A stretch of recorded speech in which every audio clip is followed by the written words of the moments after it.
Hello, here I am again in the name of the sovereign creator of heaven and earth, the Lord Jesus Christ. I'm continuing with my exposition of my translation of Matthew's Gospel.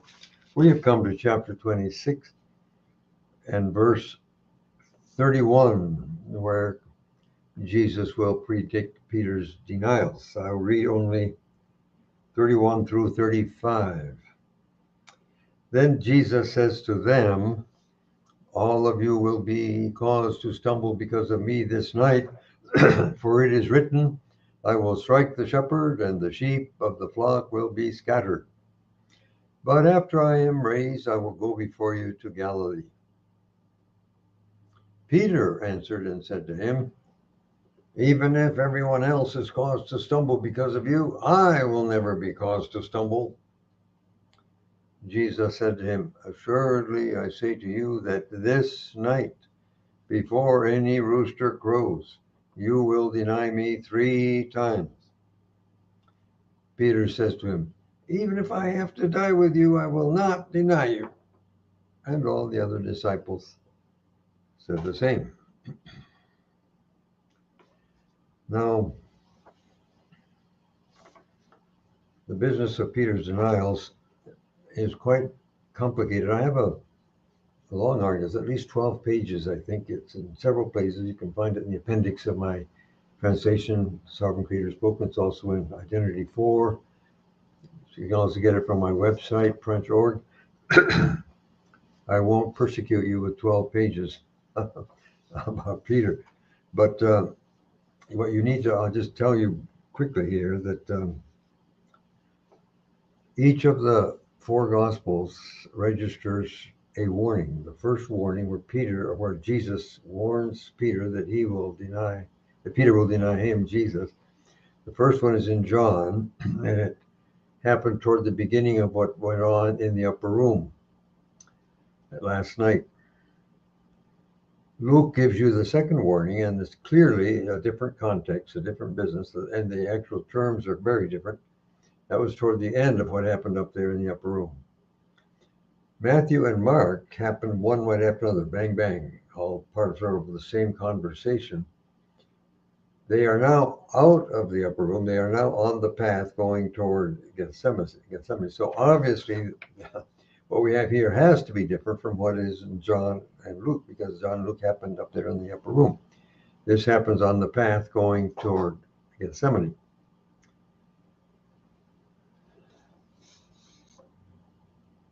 Peter was getting his back up because this is now the third time. Okay, so here he contradicts Jesus, and in Mark, therefore, right afterwards, then Jesus sort of like loses his patience, and he says, "Okay, since that's the way you're going to be, not only are you going to deny me 3 times before one rooster, you're going to deny me another 3 times before our second rooster." And you will find that was exactly what happened. I think actually that he denied 8 times, but there were at the very least 6. And there were, in fact, 2 crowings of a rooster. But what we have here is in all 4 accounts, actually, there's an emphasis on the necessary silence of all roosters until Peter denies at least 3 times. No text says that it's going to be only 3 times. It has to be at least 3 times. That no rooster can crow until Peter has denied 3 times. He can deny 4, 5, 6, 10, 20, but not less than 3 before a rooster crows. Okay. If you really want the whole business, you have to look up my article. Like I say, it's about 12 pages, so be of good cheer. Now we come to Gethsemane, where Jesus almost dies. I will read verses 36 through 45. Then Jesus comes with them to a place called Gethsemane, and he says to the disciples, "Sit here while I go over there and pray." And taking Peter and the 2 sons of Zebedee along, he began to be troubled and distressed. Then Jesus says to them, that's to the 3, "My soul is in anguish to the point of death. Stay here and watch with me.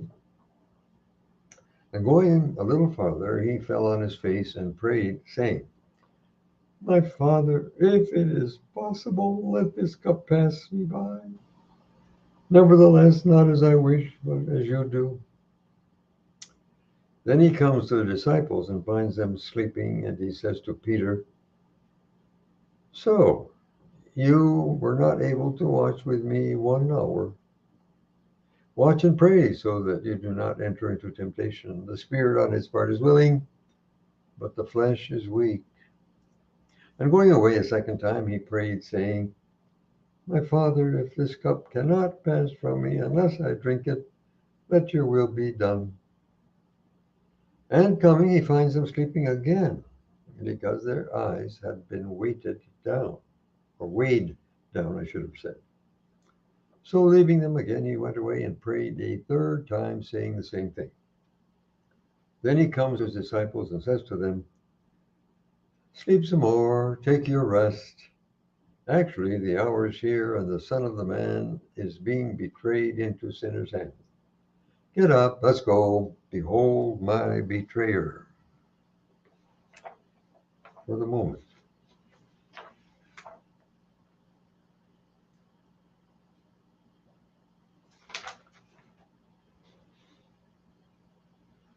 Verse 38, the Lord said that his soul was in anguish to the point of death.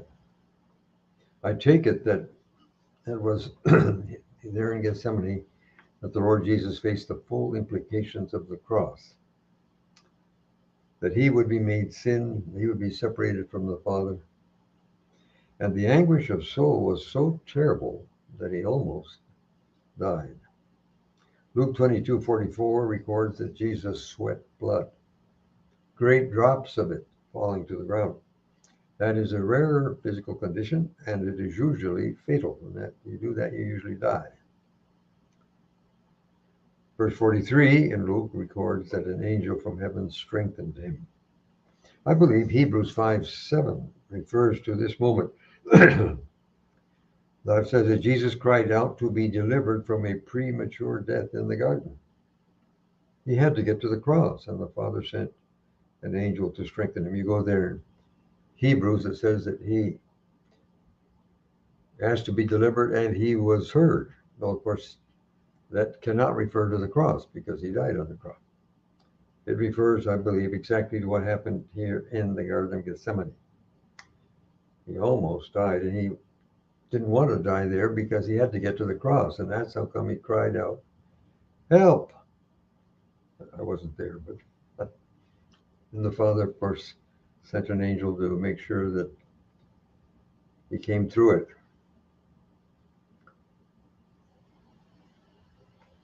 Now then, I wonder how Matthew knew what Jesus prayed. Like he wasn't even close, okay? The 9 were left behind, then Jesus takes the 3 with him a little ways, then he leaves the 3 and goes a little farther. How did Matthew know?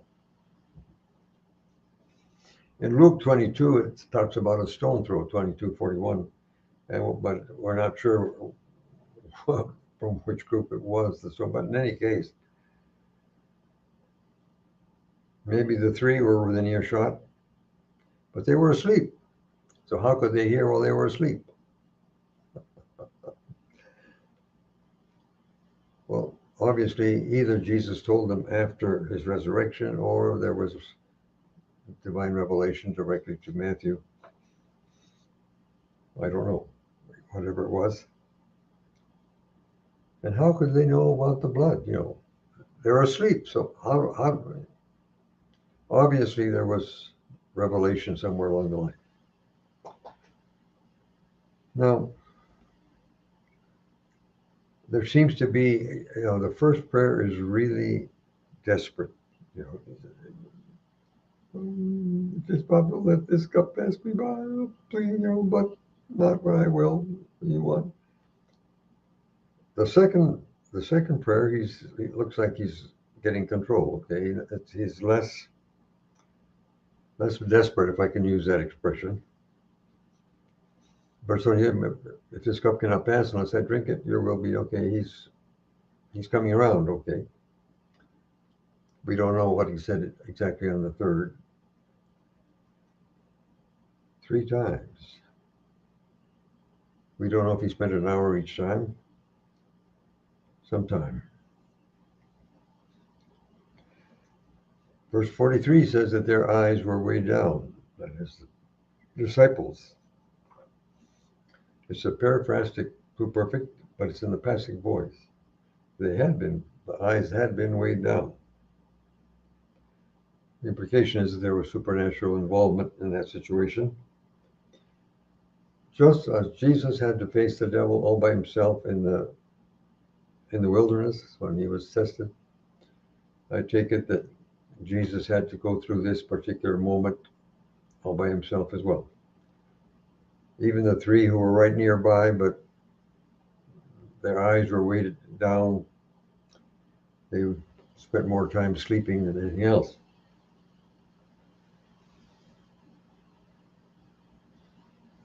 That's my assumption, okay? Now, the things that are said here in verse 45 and 46, there may have been some interval between them. He did not necessarily say them all, bang, bang, bang, one after another. Maybe so, I don't know. The first one he says, oh, sleep some more, take your rest. It's almost like he's using a little bit of gentle sarcasm. Okay, go ahead and rest. But then shortly thereafter, he has to say, get up. The betrayer is about to become. That's I'm following here the best line of transmission, which is what I'm translating. In this particular moment, it's only 20% of the manuscript. But being the best line of transmission, I consider that it is correct. Behold my betrayer. And now we come to the betrayal. This is 47 through 58. I have an article in the appendix where I harmonized the several accounts because no one of the accounts gives us the whole story. But first, I want to read, what I'm doing here is commenting Matthew, all right? So I want to read through Matthew's account and say a few things about it. Then I will go back and I will read you the harmonization, bringing in the other men as well, in particular John. Okay, so first I will read now 47 through 58. And while he was still speaking, there was Judas, one of the 12, and with him a large crowd with swords and clubs, sent from the chief priests and elders of the people.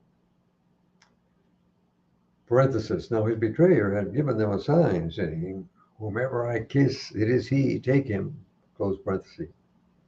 And he went right up to Jesus and said, greetings, Rabbi, and kissed him. So Jesus said to him, friend, what brings you here? Then approaching, they laid hands on Jesus and took him. And then one of those with Jesus stretched out his hand and drew his sword. And striking the servant of the high priest, he cut off his ear. But Jesus says to him, put your sword back into its place, for all who take the sword will die by the sword. Do you actually suppose that I cannot call upon my Father right now, and he will place beside me more than 12 legions of angels? But how then would the scripture be fulfilled that it has to happen this way? At that time, Jesus said to the crowd, have you come out with swords and clubs as against a bandit to arrest me? I used to sit daily with you in the temple teaching, and you did not seize me. But all this has happened so that the scriptures of the prophets should be fulfilled. Then all the disciples forsook him and ran away. So those who had seized Jesus led him away to Caiaphas the high priest, where the scribes and the elders were assembled. Now Peter was following him at a distance, up to the high priest's courtyard, and going inside, he sat down with the attendants to see the end. Okay, for the moment, let's just see if there's anything here that I want to mention in particular. Yeah, swords and clubs, and we will see from John that there was actually a chiliarch, that is That would have been probably the commanding military officer for Jerusalem. And there, he had a bunch of soldiers along too, so they were prepared for resistance. Jesus had demonstrated supernatural power, all right, so they had some reason for that. But they were being cautious. Now, poor Judas, come on. This is really pretty pitiful. Well, why did Jesus say in verse 50, friend, what brings you here? But Jesus knew perfectly well why Judas was there. Why did he call him friend? I don't know, but perhaps to show that he, Jesus, held no personal animosity against Judas. Here you can read John 18, verses 4 through 9. Jesus, he just said, here, everyone fell down on their back. Jesus is clearly in control. They finally laid hands on him because he allowed it. It was the Father's will. The plan had to go forward. Friend, yeah. Poor Peter, I take it probably, we know from it was Malchus. He was probably leading the expedition. He was the first one to grab Jesus. Probably that's how come Peter swung at him, managed to cut off his right ear. Obviously, Peter was not used to using a sword, or he might have done more damage.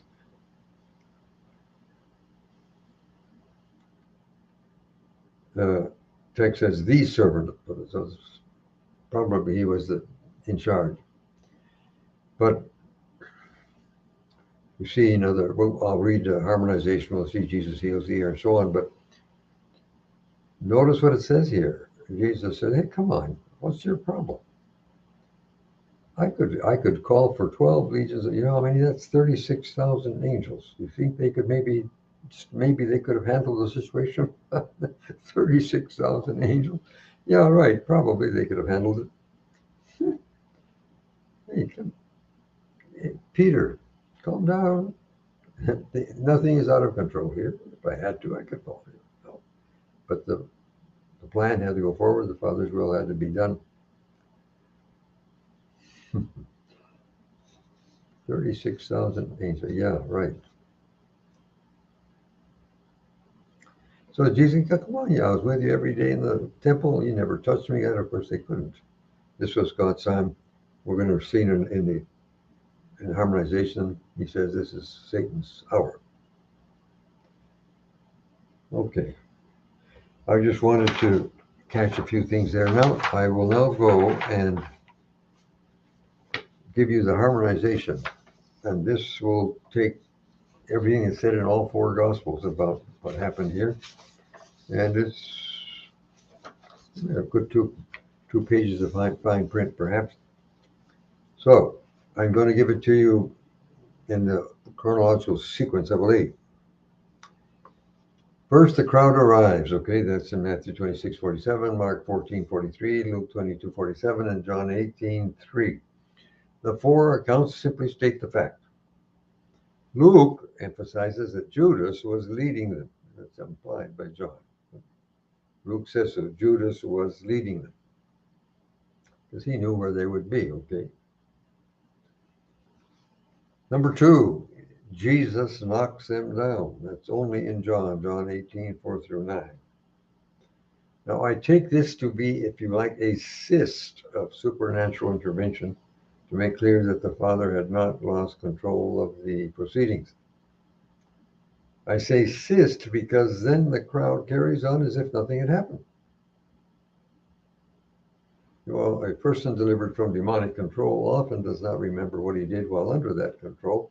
This might be something similar, only of course on the other side. Really, because, just imagine if you were one of those people, Jesus says, who are you looking for? Jesus, and that's what he says, well, I am he, and everyone is flat on their back. Hey, look, if I were one of the people there and just Jesus with his word knocked me on my back, where am I? Hey, I'm getting out of there as fast as I can. No. I take it that Jesus also made everyone stay there. They would go on to run away. No, you came here to do a job, you got to do it. But they carried on like nothing had happened. So that's why I called it a cyst. 3, the kiss. Only Matthew, Mark, and Luke tell us about that. I'm going to give you a harmonization of those 3 accounts. Now his betrayer had given them a signal, saying, "Whomever I kiss, he it is. Seize him and take him away securely." So upon arriving, he went directly to him. So Jesus said to him, "Friend, what brings you here?" Judas said, "Greetings, Rabbi," and kissed him. So Jesus said to him, "Judas, are you betraying the Son of the Man with a kiss?" No, Judas told him to bind Jesus securely. Well, of course, Judas had seen many manifestations of supernatural power Jesus using. But of course, he was under Satan's control at that time. That's clearly stated in the text. I take it, again, like I say, when Jesus calls him friend, he just wanted to show he had no personal animosity. Number 4, then they grabbed Jesus. Probably it was Malchus who did the first grabbing. That's only in Matthew and Mark. Judas served as guide, but I take it that Malchus was actually in charge of the operation. And he may have taken the lead in grabbing Jesus. And that was what spurred Peter into action. The fact that someone actually grabbed Jesus. That's why probably Peter then grabbed his sword. And why did he swing at Malchus? Because probably Malchus was the one that had taken the lead in grabbing Jesus. And obviously, Peter's reaction made Malchus, wherever else, was let go. Because we're going to see that Jesus heals that ear, and he could not have done that if they were still hanging on to it. So Peter's sword did have the immediate effect of making them turn Jesus loose. Whoever grabbed him, I suppose, it was at least Malcolm. That's why I wasn't there, you understand, but that's the way I read it. Now let's talk about Peter's sword. Number 5, all 4 Gospels mention it. I will give you a harmonization of the 4 accounts. When those who were around him saw what was about to happen, they said to him, "Lord, shall we strike with the sword?" Then Simon Peter, having a sword, drew it, struck the high priest's servant, and cut off his right ear. Parenthesis, the servant's name was Malchus, close parenthesis. Then Jesus reacted by saying, "Allow at least this," and touching the man's ear, he healed him. Then Jesus said to Peter, "Put your sword back into its place, for all who take the sword will die by the sword. Do you actually suppose that I cannot call upon my Father right now, and he will place beside me more than 12 legions of angels? But how then will the scriptures be fulfilled that it has to happen this way? The cup that the Father has given me, must I not drink it?" Okay, I've commented about this already. I'll take it that Peter's attack made them turn him loose so he could do the healing. What would have happened to Peter if Jesus had not healed that ear? Have you ever thought about that? It would have things would have gotten pretty bad for Peter, I think, if Jesus hadn't healed that ear. Probably right there, because as we'll see from John, there was a commanding officer, Chiliarch. Chiliarch commands 1,000 men. He had to be the top military officer in Jerusalem. There wouldn't be more than one in a small place like that. Good thing Jesus healed that ear. Now, point 6, Jesus addresses the crowd. Matthew, Mark, and Luke gives us this. I will offer a harmonization of those 3 accounts. Then Jesus said to the chief priests, officers of the temple, and elders who had come against him, "Have you come out with swords and clubs as against a bandit to arrest me? I used to sit daily with you in the temple teaching, and you did not seize me. But all this has happened so that the scriptures of the prophets should be fulfilled. This is your hour, even the authority of the darkness." It was Satan's hour. Darkness is associated with Satan's kingdom in the New Testament.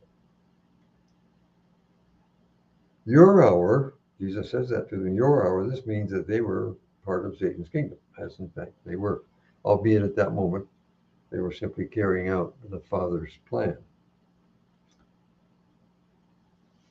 Number 7, the disciples run away. You find that in Matthew and Mark. The two accounts, they simply state the fact, no detail. Number 8, Jesus is taken away. Matthew, Mark, Luke, and John all give you that. The 4 accounts state the fact. The first 3 are in essential agreement, but John offers some new information, as he usually does, by the way. First, according to John, there was a Roman detachment with its commander there in the garden at 3 o'clock in the morning. The word here, Kiliarch, command of 1,000 men, or possibly a cohort of about 600. This could only be a commander of or an officer of high rank, a Roman officer. There would only be one in Jerusalem. So how did they get him to come along?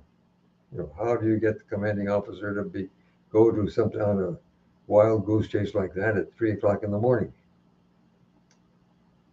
Obviously, Pilate had been informed and was participating. Second, they took him to Annas first. Only John tells us this. Because he was the father-in-law of Caiaphas. As a matter of fact, the bigger reason was he was the real high priest. And as you know from the law, the high priest, that was a lifetime appointment. Once the high priest died, his oldest son would take over. But the Romans, apparently to reduce the political clout of the chief priest, they obliged the Jews to name a new political high priest every year. And that particular year, it was Caiaphas, who was the son-in-law of Annas. Okay, so they took him to Annas first. But a careful look at all the parallel accounts makes clear that all of Peter's denials took place at Caiaphas' palace. That's where everything else happened also. All the requests, all the questionings, the trial, and so on. After they took him, then they took him immediately to Caiaphas. Actually, that interim probably was used to gather the council. They would not want to be dragged out of bed until Jesus was actually in hand, probably about 3 or 4 a.m. Mark gives us a cute little bit about a young man who was falling, wrapped in a sheet. The guys grabbed the sheet and he left the sheet and took off in his birthday suit. Probably that was John Mark himself. At that time, he was too young to be one of the 12, but he was obviously very much interested and very much involved. Yeah, probably followed them. If it was him, he followed obviously to the garden. In fact, someone, whoever that was, had followed the 12. And this is early morning, 1 o'clock, 2 o'clock, whatever in the morning. Very interesting. Most commentators are agreed that was John Mark saying, I was there.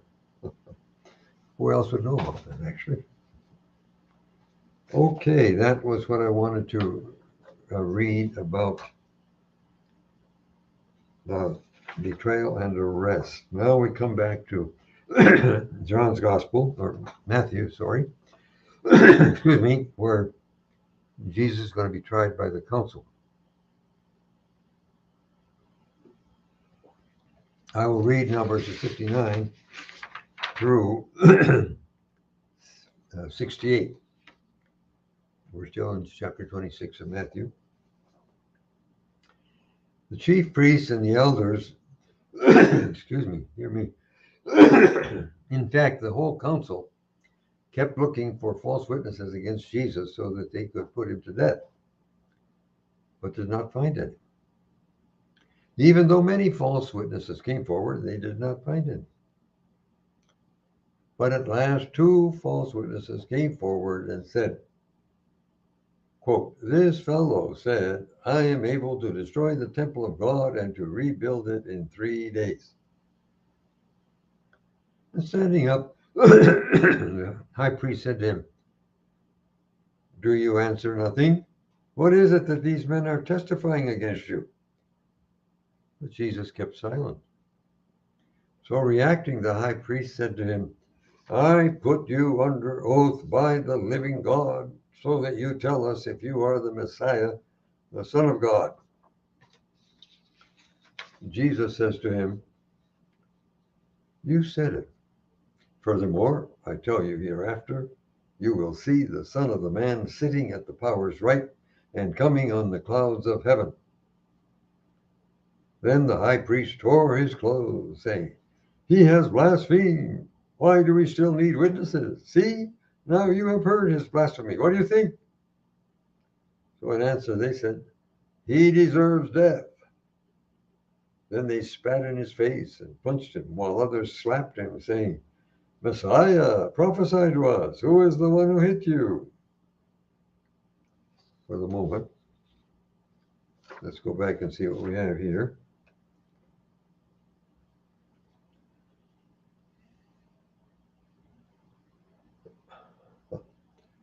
You had to have witnesses that could give the same accusation, but without being in cahoots. Evidently, even these two guys that came forward, that this fellow said, "I'm able to destroy the temple of God and rebuild it in 3 days." Well, first, that was a lie. Jesus did not say that. But even if he had, it would just be a stupid statement. That's not reason for killing somebody. Come on. And of course, Jesus is also ridiculous. It was a kangaroo court. He just kept quiet. But the chief priest, he has to come up with something. He's getting desperate.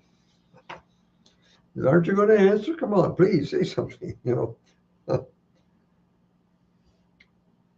Now,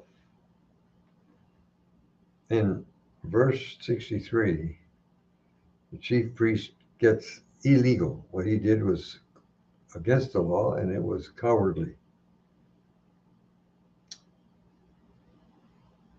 He adjured Jesus by the living God to say, "Well, come on, by the living God, Jesus is not going to lie, all right?" But that, of course, was both illegal and cowardly on the part of the priest. He had to come up with 2 witnesses on his own. He could not make the accused person testify against himself. That was against the law. Of course, he puts Jesus under oath to the living God. Well, now, of course, Jesus answers. However, of course, if it was true, then it wasn't blasphemy, okay? And it was true. It was the plain truth. Only they didn't want to accept it. But the truth can't be blasphemy, all right? It was just all cooked up. During his ministry, the Lord Jesus had given more than enough evidence to prove that he was the Messiah. Cleanse lepers? Who else can cleanse lepers? Who else can raise the dead? Come on. But they just simply didn't want to acknowledge it, that was all. They knew it, but they didn't want to acknowledge it. I take it from the way that Caiaphas actually framed the oath, he knew in his heart that Jesus was the Messiah. Just like Satan knows it. Satan knows it. You better believe that. But, unlike Satan, those guys were just determined to rebel against Jesus, the Messiah. Well, notice that Jesus gives him more than he asked for. He said, "Okay, you said it." In other words, he agrees. That's right. That's what I am. But he could have stopped there, but no. He goes on. He says, "Hereafter you will see the Son of the Man sitting at the Father's right." That's sitting at the Father's right hand. He says, "You are going to see me at the Father's right hand. And then you're going to see me coming in the clouds of heaven." Well, no.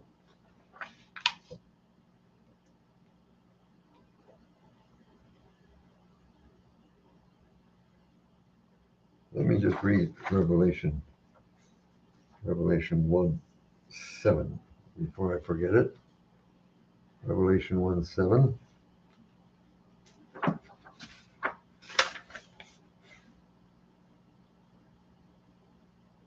Take note, he comes with the clouds. Every eye will see him, including those who pierced him.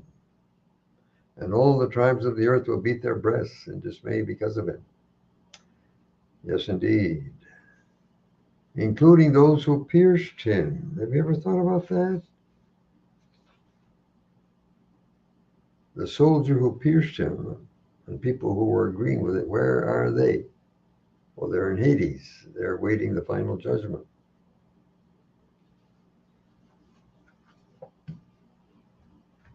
That means that if you're in Hades, you can see what happens. Matter of fact, if you go at Luke 16, which is the text that explains most about Hades, that was rich man and Lazarus. They were the two sides are divided by a chasm that can't be crossed, an abyss. But the rich man was conscious. He was suffering, and he talked to Abraham and whatnot. And Jesus here says that those guys, they're in Hades because he said to their faces they were going to hell. Jesus was very plain about where they were going. So in Hades, waiting the white throne judgment. From there, they will be going to the lake of fire and brimstone, the second death. But so in Hades, they are going to see him. That's what Jesus said. Very interesting. They're going to see Jesus sitting at the Father's right hand. Wow. That's what he said. Well, of course, the Father's plan had to be carried out, so Jesus is just helping them. He wanted to make sure that they did what they had to do. Well, he gave them more than he asked for. And, of course, the chief priest was very happy. He tore his clothes and so on. Blasphemy. And they all said he deserved to die. They were all in on the farce. Now, here in 68, verse 68, they say, Messiah, prophesy, who hit you? According to Luke 22 and verse 64, they had blindfolded Jesus first before slapping him. That was cowardly, all right? That was dirty. They blindfold Jesus and then they slap him and say, hey, prophesy, who was it who hit you? Well, of course, they were doubtless demonized, the whole gang of them at that point. The text says in John 13:27 that Satan actually entered Judas, and these guys were doubtless under demonic influence, if not direct satanic influence, at that point right there, because Satan wanted to be sure that things went the way they were supposed to. He wanted them to go. All right. Now we come to Peter's denials. I will just read what we have here. 69 through 75. That will finish chapter 26. Now Peter sat outside in the courtyard, and a certain servant girl approached him, saying, you too were with Jesus the Galilean. But he denied before them all, saying, I don't know what you are saying. And having gone out to the gateway, another girl saw him and says to those who were there, this fellow also was with Jesus the Nazarene. And he denied again with an oath, I do not know the man. But a little later, the bystanders came up and said to Peter, really, you too are one of them, because your very accent gives you away. Then he began to curse and to swear, I do not know the man. And immediately a rooster crowed. And Peter remembered the word that Jesus had said to him, before any rooster crows, you will deny me 3 times. And going out, he cried bitterly. Now then, if you compare all 4 accounts, each of the 4 Gospels only gives you 3 denials. But no 2 of the Gospels gives you the same set of 3. each gospel has a different set. There's some overlap, but no two are identical.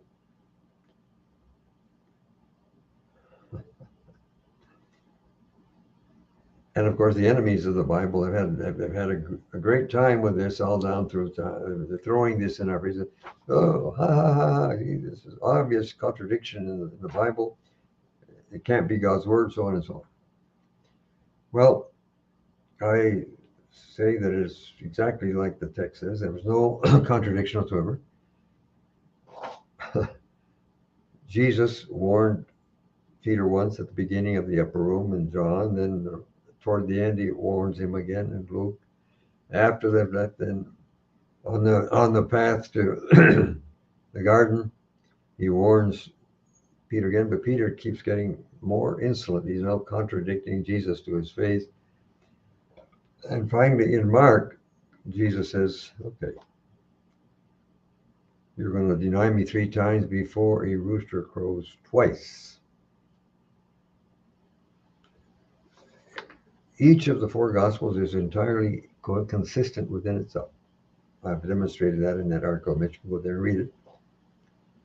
But if you compare them, all of a sudden it gets pretty bad. And good old Mark has the first rooster crowing after only 1 denial, which of course goes against everything. Jesus says a rooster can't crow until you've denied me 3 times. And that nasty rooster crows after only once.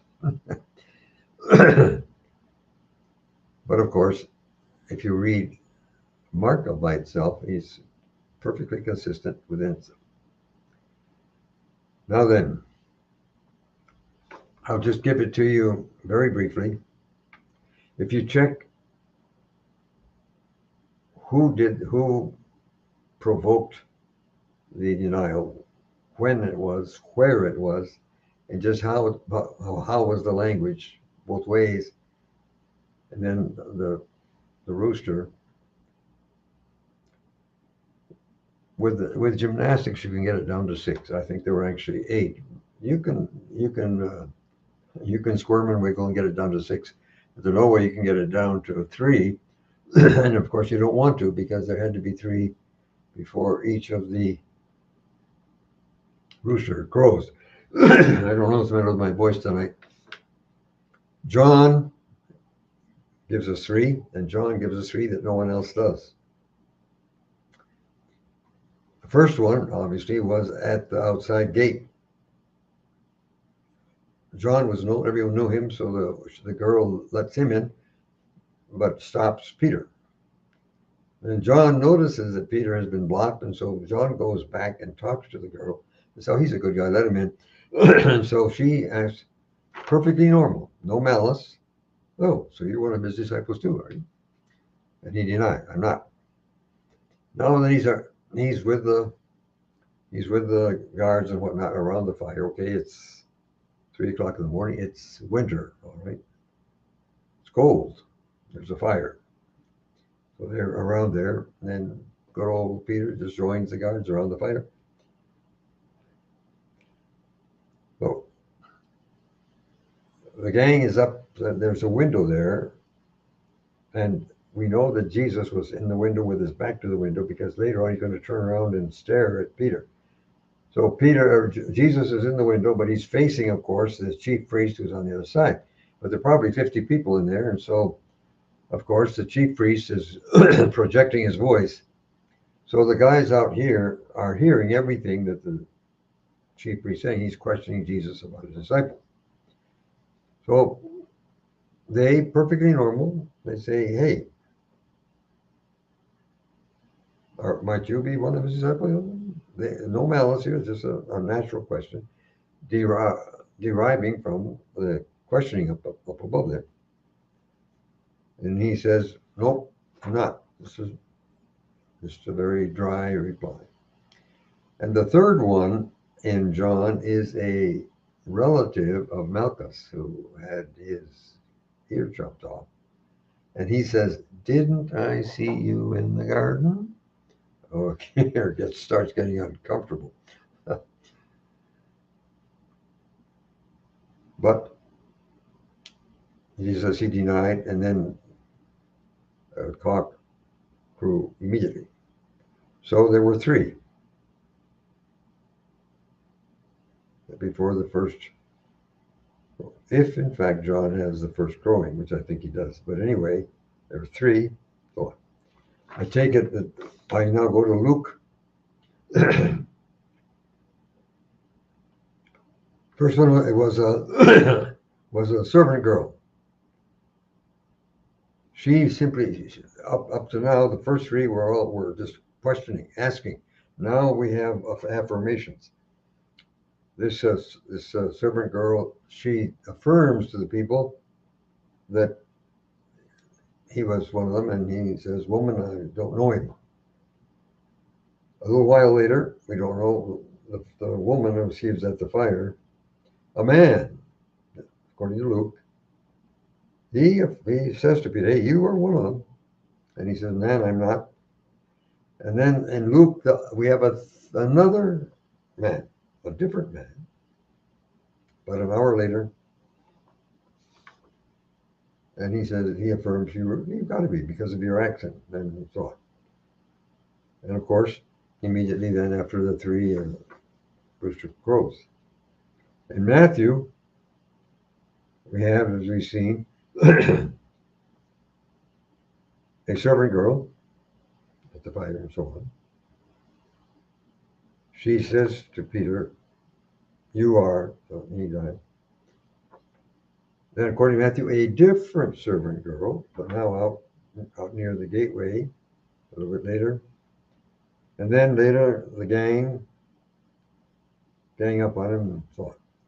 And again, a rooster crows. Now we come to Mark. Mark as a servant girl.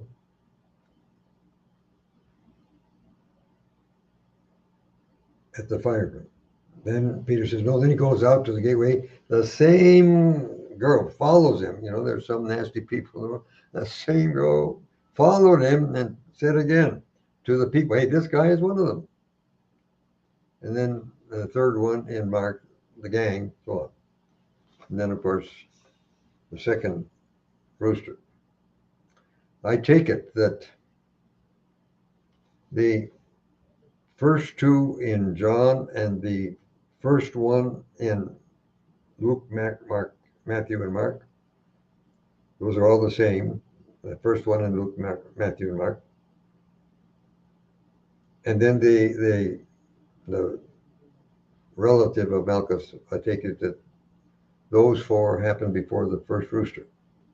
And then you have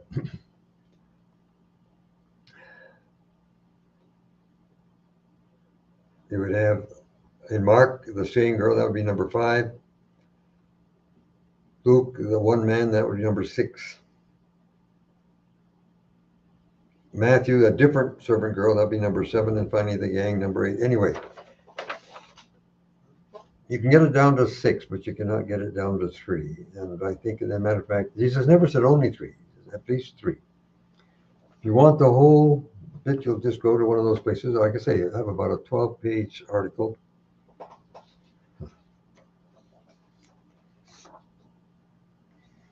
Now, in the second video, which I'm going to do in a bit, I will give you a harmonization of the crucifixion. But first, I'll just read here, going back now to Matthew 27, verses 1 and 2.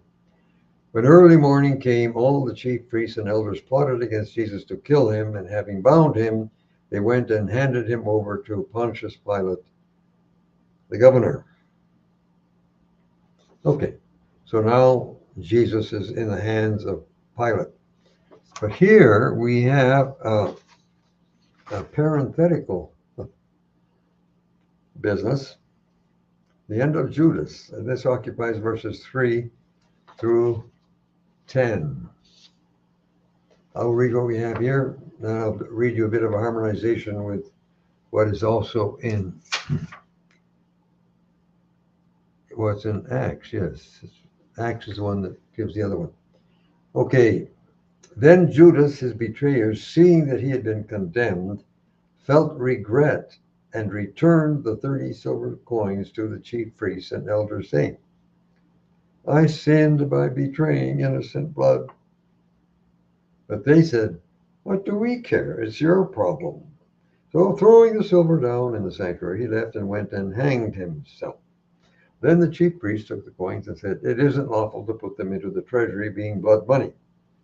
So after consultation, they bought the potter's field with them as a burial ground for strangers. Therefore, that field has been called Field of Blood to this day. Then was fulfilled what was spoken through Jeremiah the prophet, namely, that they took the silver coins, the value of the one who was priced, whom some of the children of Israel priced, and they gave them for the potter's field, just as the Lord directed me. Oh dear, I forgot about this. This is a problem about Jeremiah. I'm going to have to stop here. And I'm going to come back to how Judas died, and I'm going to come back to Jeremiah, and if this is really it, how we solve that question. And then, but I think for the next video, what I'm going to do is give you, as I said, a harmonization of all the crucifixion accounts, because that, after all, the crucifixion is at the center of our Christian faith, and I want you to have all the pieces of the puzzle, at least as the four Gospels give them to us. Okay, but for this one, that's it. Thanks for watching, and God bless.